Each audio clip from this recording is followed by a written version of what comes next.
Eh bien, c'est moi qui ai créé en quelque sorte cette association, pas tout seul évidemment, avec une joyeuse bande de bénévoles. Et voilà, nous sommes arrivés à la 21e fête médiévale. 2 années de Covid, donc voilà, ça fait en gros 23 ans, quoi. Alors, on peut compter entre 65 à peu près personnes pour les montages, démontages, et puis le jour même de la fête, évidemment. En bruit, en fumée et en lumière, il ouvrira cette lice dans laquelle, tout au long de cet après-midi, vous aurez l'occasion, chers amis visiteurs, ici de Bourg-le-Roi, damoiselles, damoiseaux, à venir, revenir dans ce monde médiéval, dans ce monde où les chevaliers guerraient les terres, où est-ce que nous n'avions pas peur de battre le fer. Spectacle pour enfants autour de cette liste aussi. L'occasion de revoir tout cela ensemble. Oyez, oyez, braves gens, gentes dames et gentils damoiseaux, venez me rejoindre pour le premier spectacle d'artillerie de l'après-midi. Ça se passe dans la lisse. Approchez, approchez. Artilleur, alors, juste une chose. Je rappelle qu'il y a des déambulations aussi de notre ami ici même, je le rappelle, le garde-fou qui est là. C'est à l'occasion de tirer dessus pour pouvoir le calmer, parce que tout à l'heure, il reviendra en spectacle aussi. Donc, n'hésitons pas, surtout pas, il sera là aussi. Hein. Tu peux le viser. Je vais essayer de m'en occuper. Alors, on va parler de cette fameuse poudre noire. Cette fameuse poudre noire qui a été inventée bien avant le Moyen-Âge par nos amis les Chinois.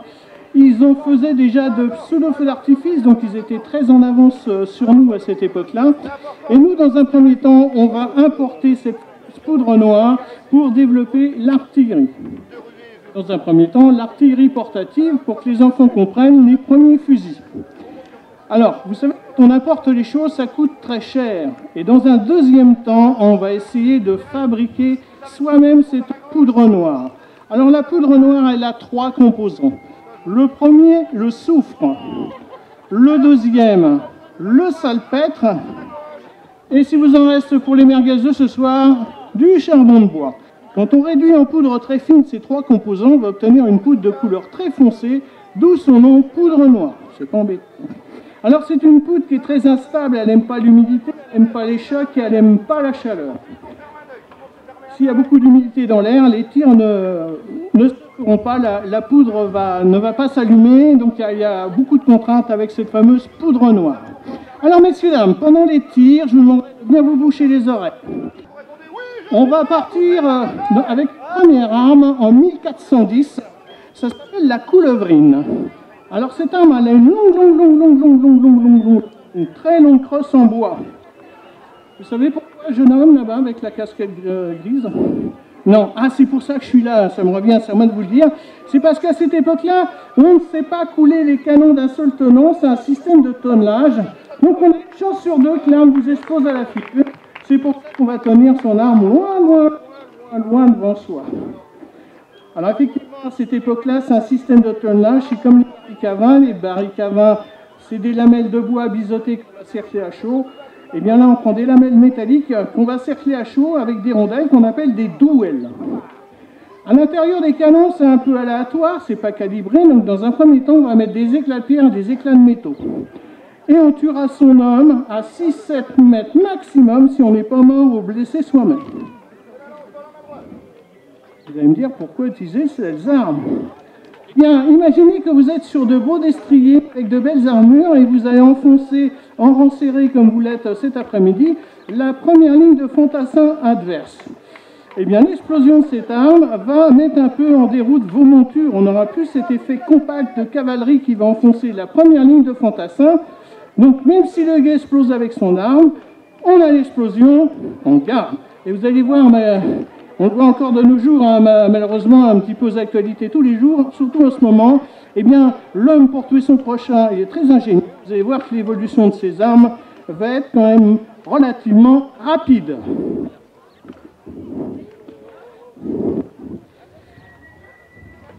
On se bouche les oreilles. Tire à poudre noire. Bout de feu.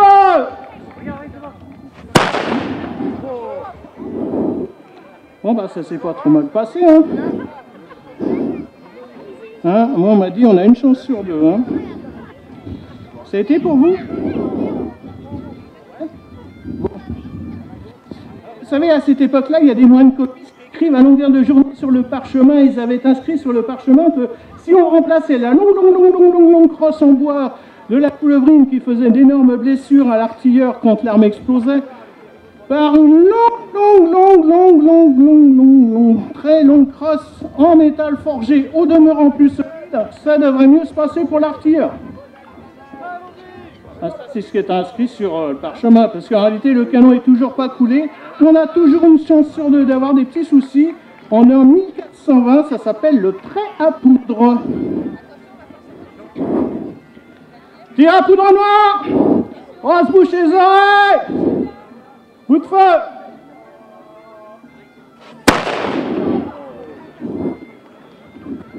Alors là, il y en a 5. Et là, il y a 5. Ça a été vous? On sort bien, c'est peut-être la chance du débutant. Ça a été, c'est sûr?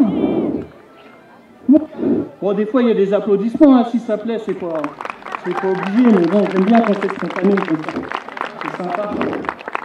Eh bien, messieurs, je vous remercie de votre attention. Ce spectacle est maintenant terminé. Je vous souhaite une agréable journée. Profitez de toutes les animations. Ah, voilà, ça recommence.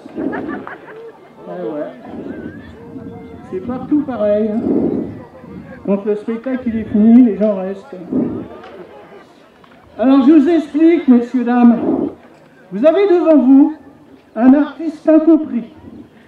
Je suis le seul artiste, quand il a fini son spectacle, le public reste. Vous pouvez faire tous les spectacles, quand c'est fini, les gens partent. Moi, il reste. Parce qu'il y en a qui veulent que je continue. Qui veut que je continue? Monsieur, par exemple. Alors, monsieur, je vous explique. Moi, j'ai un gros problème avec le public. C'est dans toute la France pareil. Hein, Voilà. Il y a deux sortes de public. Il y a le public qui a écouté ce que j'ai dit. Et lui, il sait que c'est terminé, m'a applaudi, me remercie. Et c'est fort sympathique pour moi. Et il y a une grande majorité du public. Alors lui, il n'a pas écouté du tout ce que j'ai dit depuis le début. Là-bas, c'est pareil. Hein. Ah ouais. Et là, surtout, là, quand même, pas mal. Hein. Et vous avez peut-être été incommodé par le bruit, la fumée, peut-être. Mais vous n'avez pas du tout écouté ce que j'ai dit. J'ai tiré combien de pièces d'artillerie, monsieur? Deux. On est d'accord? Vous feriez quoi à ma place? On va une troisième. Venez avec moi. On l'applaudit bien fort. Alors il s'appelle comment le jeune homme? David. David, il va essayer de nous sauver le spectacle, parce que moi je suis pas fou, j'arrête normalement. Alors la jeune dame, c'est votre épouse? C'est mon ami. C'est votre amie? Elle a l'air de s'éclater total. Hein. Je la reconnais, elle m'a donné une enveloppe tout à l'heure.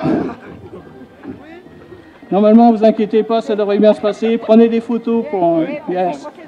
Oui, voilà. Venez avec moi, David. Bon.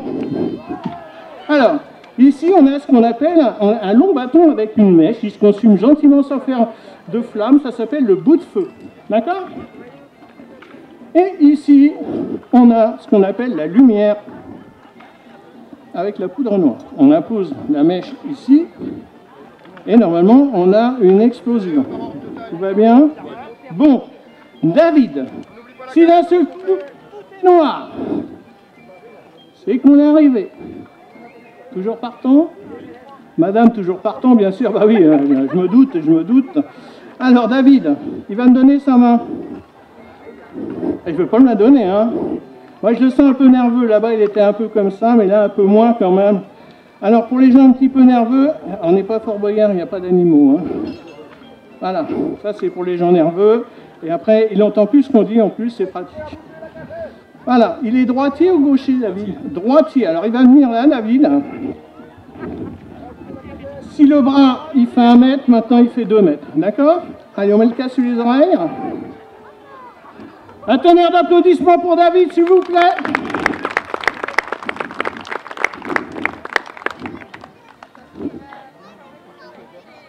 Tire à poudre noire, on se bouche les oreilles, bout de feu. On l'applaudit bien fort. Eh bien, grâce à David, on a conjuré ça, on va pouvoir continuer ce spectacle. Un grand merci à lui. Pour l'enveloppe, je ne sais pas ce qui s'est passé, je vous la rendrai. D'habitude, ça fonctionne quand même. Hein. Alors, on est parti en 1410 avec la coulevrine, 1420 le trait à poudre. David, tu travailles en ce moment? Oui. Bon, parce que si tu étais resté avec moi, eh bien, tu serais au chômage. Parce que là, on mécanise, on est en 1430, on a un système à levier, la mèche Amadou est directement branchée sur l'arme. Ça s'appelle un trait à poudre à levier, on est en 1430, le canon est toujours pas coulé. Éclat de pierre, éclat de métaux. Par contre, on mécanise et David, eh bien, je ne t'embête plus. Tire à poudre noire, on se bouche les oreilles. Coup de feu.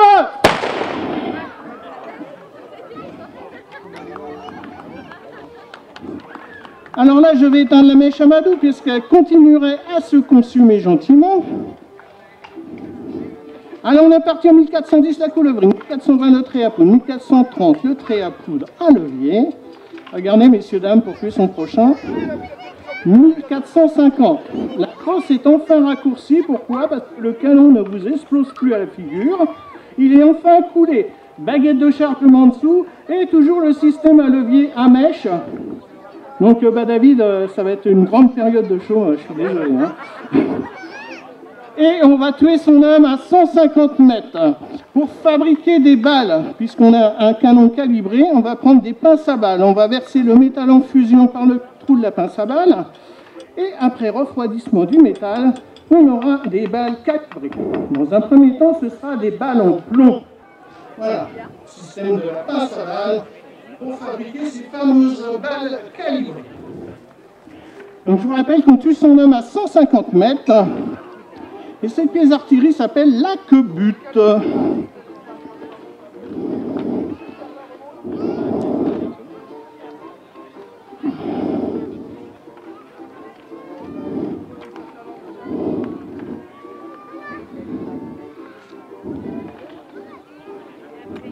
Tire à poudre noire, on se bouche les oreilles, bout de feu. Cet objet vous fait penser à quoi?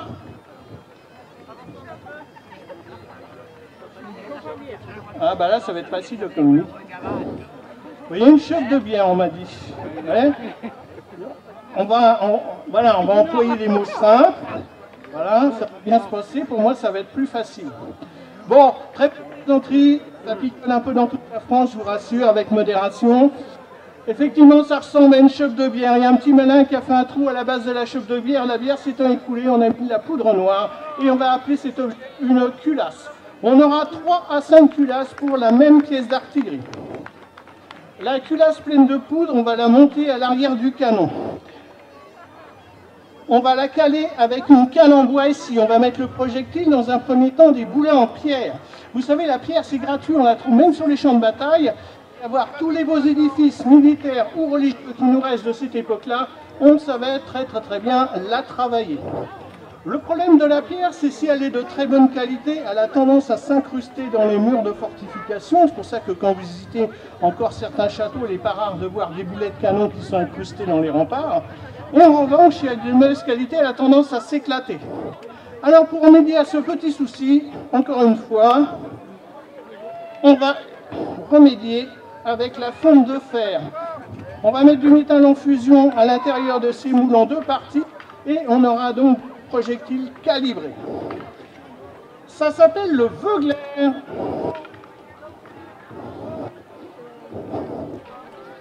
Tire à poudre noire, on se bouche les oreilles, bout de feu.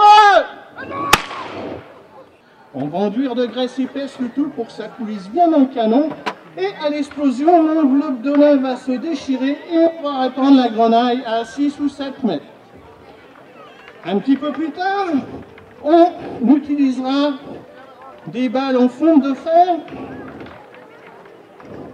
Et encore un petit peu plus tard, ce type de projectile, ce qu'on installera sur ces chariots à roues, 5 à 7 canons à culasse. Et donc ça commencera à faire quand même pas mal de dégâts. Alors je termine toujours ce spectacle parce que c'est le moment où le public finalement il dit ça se passe bien, on s'assoit dans l'herbe. On profite du soleil. Vous vous trouvez à peu près à 6 mètres de moi. Pivotez l'arme vers vous. Oui, c'est pour voir ce que ça faisait au Moyen-Âge. Est-ce que vous êtes d'accord par là? Non, là? Non? Par là? C'est sur vous, je peux déplacer, il n'y a pas de problème. Hein. Là, non? Là? Là-bas, oui, là-bas. Là-bas non plus? Ici, là-bas. Bon. Alors je vous explique, ça dépend des organisateurs. Il y a des organisateurs qui me disent des fois je voudrais faire la première page du journal. Moi j'ai la solution. Hein. Bon, aujourd'hui on ne me l'a pas dit, hein, donc normalement vous avez quand même de la chance. Et je vous demanderai de ne plus respirer. Ah, super. Surtout ici. Tire un peu noir. On se bouge les oreilles. On respire plus. Bout de feu.